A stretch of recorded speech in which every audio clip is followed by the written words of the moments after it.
Just 2 months ago, Alejandro Garnacho was dropped from the Manchester United squad for a crucial game against Manchester City. Fast forward to the present day, and that couldn't be further from the case. Right now, he is one of our most important players, but also one of our most informed players. The question is, how is this happening, and what is his tactical role in the team? Both questions that we will be answering in today's video.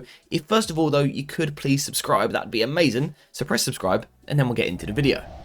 Now, the slightly funny thing about the story behind Garnacho rediscovering his form is that he was actually almost always in form this season. He's played roughly the equivalent of 23 90-minute matches, and in that time he's scored 8 goals and 6 assists. 14 goal contributions in 23 90s for a 20-year-old in a very bad team is genuinely a pretty decent return from Alejandro Garnacho. But I think the most important thing is the way that he changes the tactical landscape of this Manchester United team. And I think the best example to use is Garnacho as a left forward compared to Kobbie Mainoo. We can see Kobbie Mainoo's average position here. Now look at Garnacho's. This is a completely different profile of player, playing the same position, but again, in a completely different way. And I think Ruben Amorim deserves a lot of credit for that, because he is getting Garnacho into better positions. We know that typically, Ruben Amorim uses his inside forwards as narrow players that are going to play in half spaces where we know that the play can be quite tight. You don't get a lot of time on the ball, and there is a big focus on receiving with your back to goal in these positions, and either looking to get on the turn and carry at the back line, or be a retention option. However, quite frankly, this doesn't suit Garnacho playing in this position. So what Ruben Amorim has been doing is something quite clever actually. He's been using Dalot as a left wing back, inverting him into this area here, and Garnacho, who is still on paper a left-sided forward, is actually in possession, kind of playing more as our widest outlet on the left-hand side. Now, the reason why this is actually so effective is because Dalot can play in these areas. He's more than capable of doing this, and his right foot gives him the easy pass out wide into this position, from where Garnacho is one of United's more effective ball carriers. You can see it in his FBref numbers here. He ranks in the 83rd percentile for carries, the 87th percentile for progressive carries, and the 89th percentile for carries into the penalty area. He is without doubt one of United's best ball carriers, and in positions like this, he has this brilliant ability to stop the play and then quickly start again.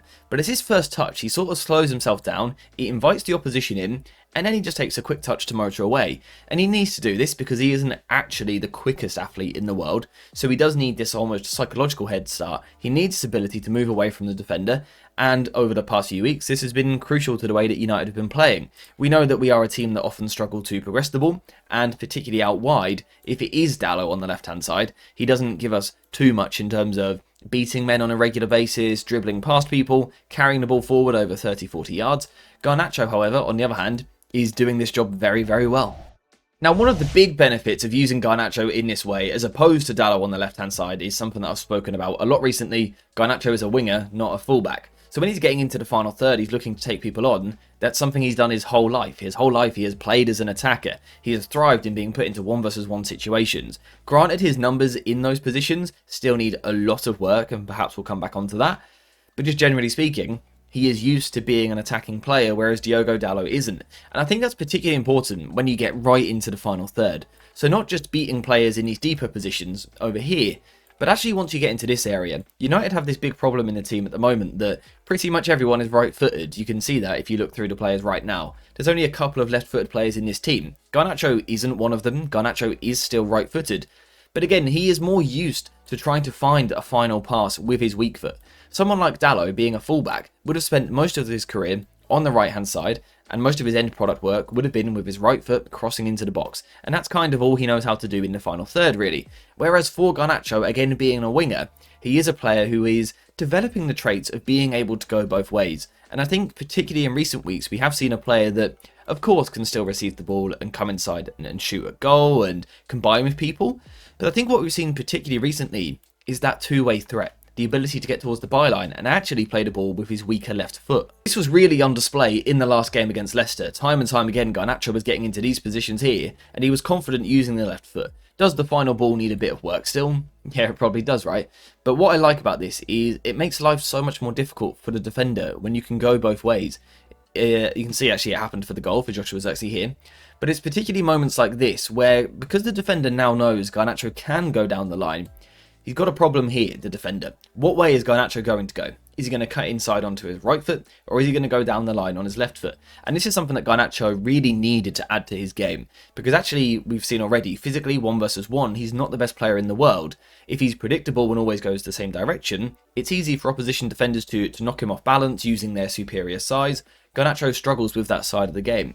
However, recently, having added this sort of two-way threat to his game, this double-edged sword, it makes him more dangerous. Suddenly he can go this way, and I think it asks greater questions of the opposition. And that is one of the main reasons why, for me, he's been much more effective. He's simplified his game, rather than trying to do a lot of tricks, trying to play in a certain way. He's keeping it simple. He's working himself a little bit of space, and then he's trying to deliver. That can be going down a line using his left foot, or coming inside and trying to shoot a goal. Although the form here isn't too great. He actually only has 1 goal in his last 20 matches. We need improvement there. Now, whilst Garnacho's actual end product in the final third hasn't actually been there, I do like the idea tactically behind this. The fact that he can receive out wide where he's got more space, he's not receiving with his back to a defender, he can face the play and then come inside the pitch. I think, again, tactically this is important. It also allows Dalot then eventually, when Garnacho does make the decision to come inside, it then allows Dalot to get round on the overlap. Again, it gives us this two-way threat when both players can go two ways. I think it's really pivotal to the United attack. And it's in situations like this you can see we're labelling him as a left forward, an inside forward, but he's starting much wider, much wider. This is a winger-like position, and it gives him that licence. Again, the opposition know he can go down the line, he can get towards the byline, or he can come infield. And this is what I like about it, that yes, he's starting wider, but he can still drift now into an inside forward position. This looks like a natural inside forward. Again, in a moment like this, he's starting much wider, receiving the ball in the wide position, but he's able to move inside. I think Amorim is giving him that freedom to express himself. There's a lot of talk about Amorim's structure being very rigid, players having very fixed positions. One of the players to me that seems to be getting a little bit more freedom is Garnacho. Again, starting wide because tactically it suits him to receive the ball in that position, but then again, he's given that license to come into these positions. My only criticism really of this particular part of the game is that we're not getting him into these positions quite as much as we should. This ball here from Ugarte is really good. Garnacho races in on goal. This is where we need to see him more, because he has been a goal threat ever since he broke into the Manchester United team.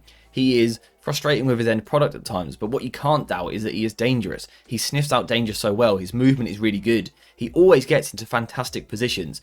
Recently, we're not seeing enough of this, and perhaps that's why in these situations the finish isn't as good. The ball is too far away from his body, it doesn't allow him to get himself over the ball and connect properly, plus there was a really good clearance.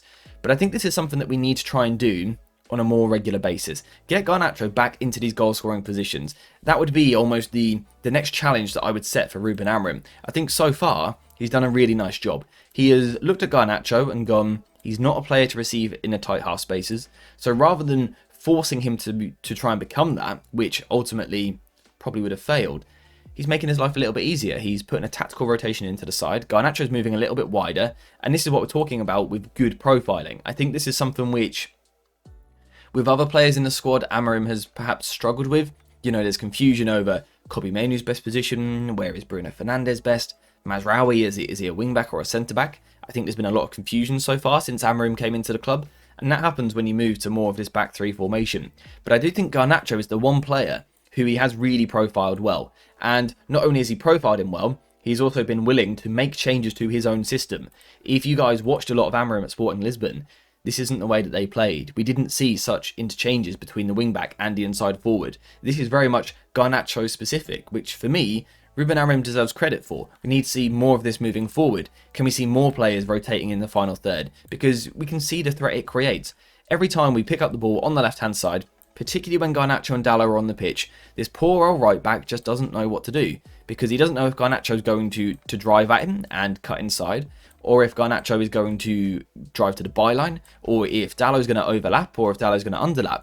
It makes us much less predictable, and that is something which simply we need more of. Which is why, for me, right now, Garnacho has become a key player for Manchester United once again. We only have 4 forwards at the club. We only have 2 wingers, Garnacho and Amad. They are crucial, in my opinion, to the way that we play moving forward. Then that's not to say that Garnacho should start every game, because I do still feel that he is a better impact player from the bench.